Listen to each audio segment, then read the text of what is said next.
dernier présentateur, mais non le moindre, c'est Jesse Engelhardt Nunes. Super. J'avais vraiment peur de le débaptiser, là. Mais au fond, je vous le présente un peu. Qui a dit que le génie logiciel était inutile à l'économie circulaire? Certainement pas Jesse. Et amateur de l'abstrait, il simplifie la réalité à travers des modèles pour explorer des futurs possibles et inimaginables. Il est en ce moment doctorant en génie et il se concentre sur la gestion des résidus alimentaires avec l'économie circulaire. Sa présentation des indicateurs cas, c'est ça. Donc, je lui passe le micro.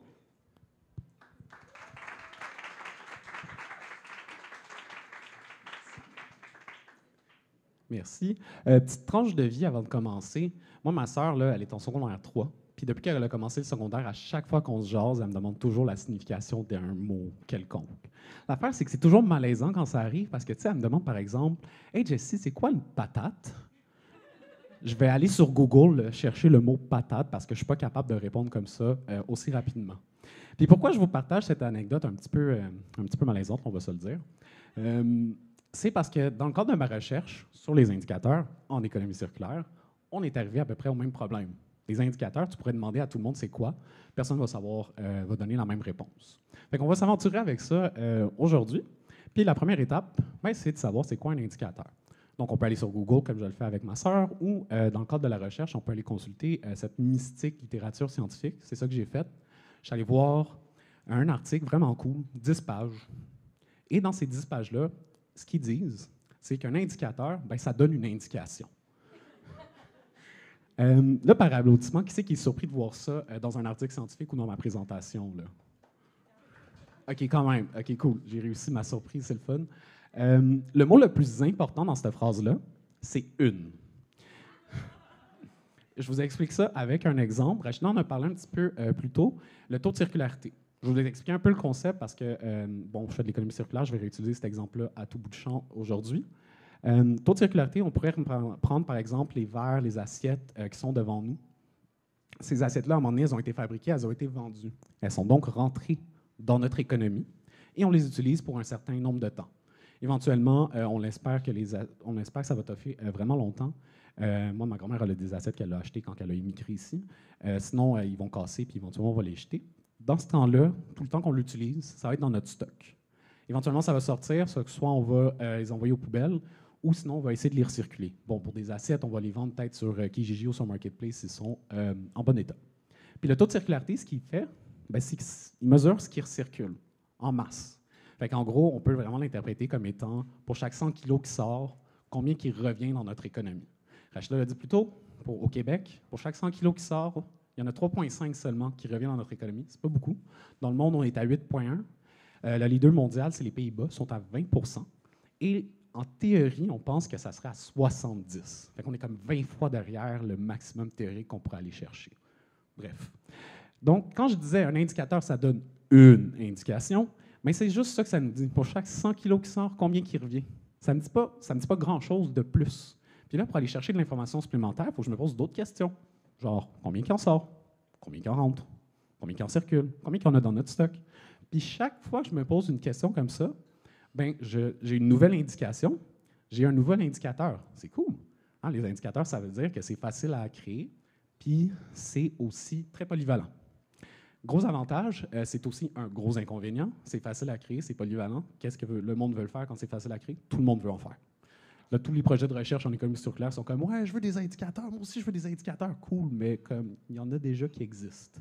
Pour vous donner un exemple, on peut prendre l'OCDE, l'Organisation de coopération et de développement économique. Je ne sais pas trop ce qu'ils font dans la vie. Pour moi, c'est une budget de gouvernement qui sont comme « Ben oui, le développement économique est important pour nous. » Mais l'OCDE a fait un rapport quand même cool qui répertoriait des indicateurs en économie circulaire. À l'intérieur, il y en a 474. J'ai lu ce rapport-là jusqu'à la page 2. Corollairement, à la page 2, ils disent, noir sur blanc, nous avons répertorié 474 indicateurs. Et je cite ça dans ma recherche. Faites juste pas dire ça à mon directeur pour ceux qui le connaissent dans la salle. Puis ça, c'est un jeu d'indicateurs. OK? Moi, j'ai trouvé un autre article qui sont comme « Hey, on a analysé 55 jeux d'indicateurs. Puis, by the way, c'est un échantillon. » Fait que faites 55 fois 474, vous en avez plus que 2500. Il y en a beaucoup trop. C'est difficile de se retrouver. C'est plus un projet de doctorat, là, cette affaire-là. C'est un projet de carrière. Hein? C'est pas 4 ans, ça va être 40 ans. Définitivement, je n'ai pas envie de faire 40 ans à checker des indicateurs puis à voir c'est quoi. Fait qu'il faut que j'améliore mon affaire. Puis là, c'est la prochaine montagne à gravir. Comment je me retrouve là-dedans? Comment je me retrouve dans ces... Je ne sais plus combien d'indicateurs qu'il y en a. Pour ça, on va reprendre notre définition. Bon, un indicateur, ça donne une indication. On va la changer un petit peu. Un indicateur, c'est un ensemble de caractéristiques qui donne une définition. Petite parenthèse, Bistory nous demande une phrase pour résumer notre présentation. Je suis quand même fier de mon coup parce qu'elle est mot pour mot à l'écran en ce moment. Fin de la parenthèse. Ici, ensemble de caractéristiques, on peut vraiment le voir comme on le voit chez les gens. T'sais, moi, je m'appelle Jesse, j'ai les cheveux attachés, je porte des lunettes, je fais de la recherche, bien évidemment. En dehors de la recherche, je joue à Donjons et Dragons, je fais du bateau dragon. Je manque ma pratique de bateau dragon pour être avec vous ce soir, d'ailleurs. Puis tout ça, toutes ces caractéristiques-là, ça fait que je suis assez unique dans la salle. Avoir quelqu'un qui a les mêmes caractéristiques que moi, bonne chance. Puis en fait, et ce raisonnement-là que je viens de faire avec ma propre personne, on peut l'appliquer aux indicateurs. Elles ont un ensemble de caractéristiques qui permet de les rendre uniques aussi. Puis ça permet aussi de leur donner un peu une personnalité. Fait qu'on va regarder ça avec le taux de circularité, bien évidemment. Donc, j'ai présenté ce schéma-là à la dernière diapo. Dans ce schéma-là, 3 caractéristiques des gens, pardon. Le taux de circularité, les indicateurs, il faut bien que ça ait un nom. Fait que jusque-là, ça va. Le principe, pour chaque 100 kg qui sort, combien qui en revient? Ça aussi, c'est une caractéristique d'indicateur. Puis avec ça, on a un peu comme l'équivalent du numéro d'assurance sociale, c'est-à-dire qu'on a le moyen d'identifier les indicateurs de façon unique, mais aussi comme le numéro d'assurance sociale, ça n'a pas de personnalité, fait qu'il faut continuer à creuser ça pour en avoir un peu plus. Dans ce schéma-là, il y en a un troisième, le pourcentage, qui est vraiment comme au coin de la slide. C'est aussi une caractéristique, pourcentage massique, dire « OK, cool, c'est mon unité de mesure ». D'autres indicateurs pourraient donner d'autres unités de mesure. On pourrait parler nombre d'emplois d'économie circulaire, comme on a dit plus tôt. Bien, ça, c'est un nombre. Durée de vie de ton téléphone intelligent, ça se mesure en années. Vous voyez le genre. Et si on continue à creuser pour aller trouver d'autres caractéristiques, on peut penser à l'échelle d'application. Là, moi, j'ai donné des exemples tout à l'heure. Québec, Pays-Bas, monde entier. Ça s'applique à des territoires, à des pays, à des provinces. Peut-être à des villes si on voudrait faire l'exercice aussi. Ça a aussi une source. Là, c'est l'organisme Circle Economy qui l'a développé, cet indicateur-là. Mais si c'était une entreprise, on pourrait poser la question, OK, combien je vais devoir payer par mois pour utiliser ton indicateur? Si c'était la littérature scientifique, on pourrait dire, OK, ton article coûte combien, monsieur l'éditeur? Dernière caractéristique aussi, l'approche. Donc ça, c'est un indicateur quantitatif. Là, on mesure des affaires, on fait des calculs, puis on arrive à ce chiffre-là. Il y a des indicateurs aussi qui sont plus qualitatif, ou est-ce que là, on l'apprécie ça d'une façon un petit peu plus subjective. Puis là, avec ça, je suis déjà un petit peu plus serein. Là. Je suis capable de me trouver, je suis capable de savoir quels indicateurs pourraient être pertinents dans ma recherche quand je vais m'intéresser plus, par exemple, aux résidus alimentaires. Mais là, la question se pose, pourquoi je parle de ça? Tu sais, je suis en train de faire un débat de sémantique en avant.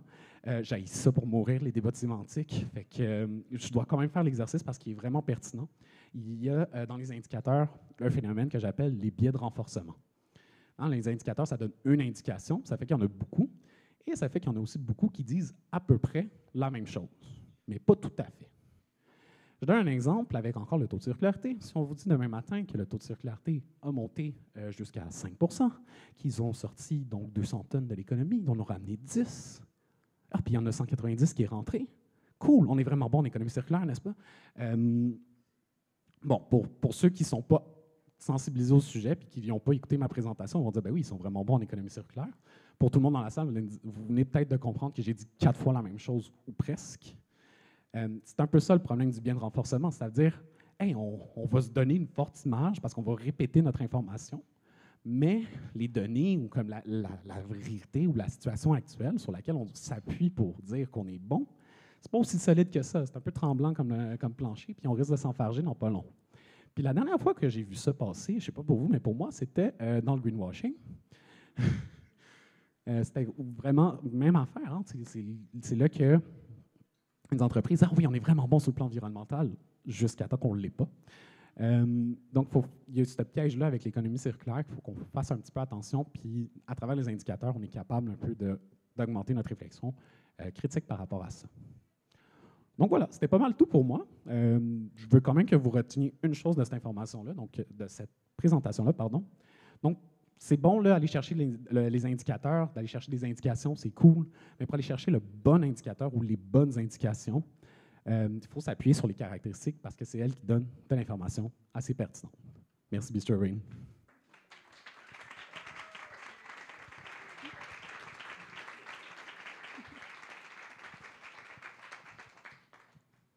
Jessie, bravo pour ta présentation. Est-ce qu'il y en a qui ont des questions pour Jessie?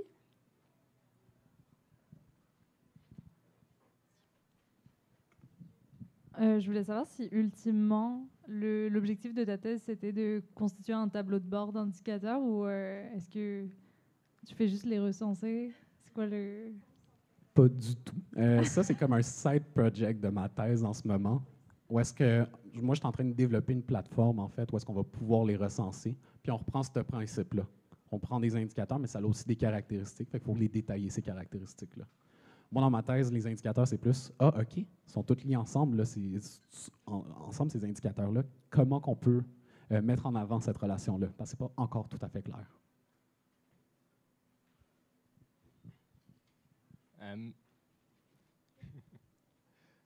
Moi, je me demande à quel point est-ce que c'est difficile d'obtenir l'information dont on a besoin pour construire ce genre de plateforme-là, puis qu'est-ce que les gens peuvent faire pour rendre ça plus facile? D'un point de vue de recherche, je te dirais que avoir l'information, c'est pas la chose la plus difficile. C'est une petite recherche sur les bases de données Circular Economy Indicator, puis soudainement, il y a 20 000 articles. Là, fait que c'est pas ça le plus difficile. C'est vraiment le développer l'outil qui est long. C'est du développement logiciel, puis c'est quelque chose qui est toujours plus long que prévu. Là. Je peux vous en raconter. J'ai fait 4 ans de bac là-dessus. En tant que développeur, je suis d'accord.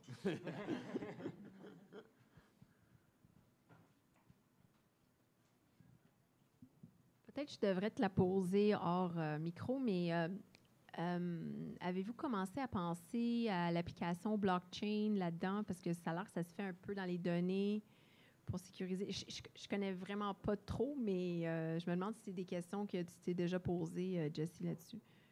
Moi non plus, je ne me connais pas sur la blockchain. Fait que je ne me suis pas posé de questions là-dessus non plus. OK, c'est bon. On en jasera un autre temps. Merci.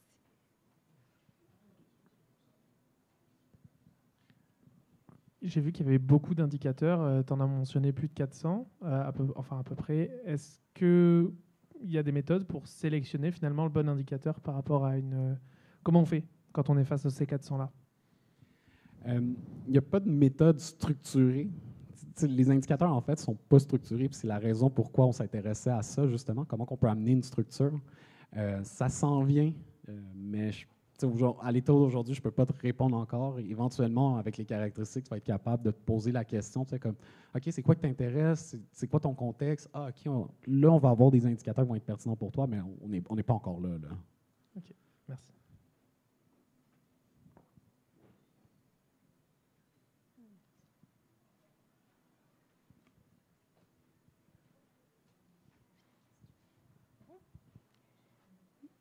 Bon. Fait que je pense que c'est la fin pour les questions. Si jamais vous avez d'autres questions pour les présentateurs, n'hésitez pas là, à aller les voir après l'événement. Il y a comme une petite période de réseautage. Donc, vous pouvez aller leur poser des questions sans problème. Donc, merci, Jessie. Vous pouvez l'applaudir.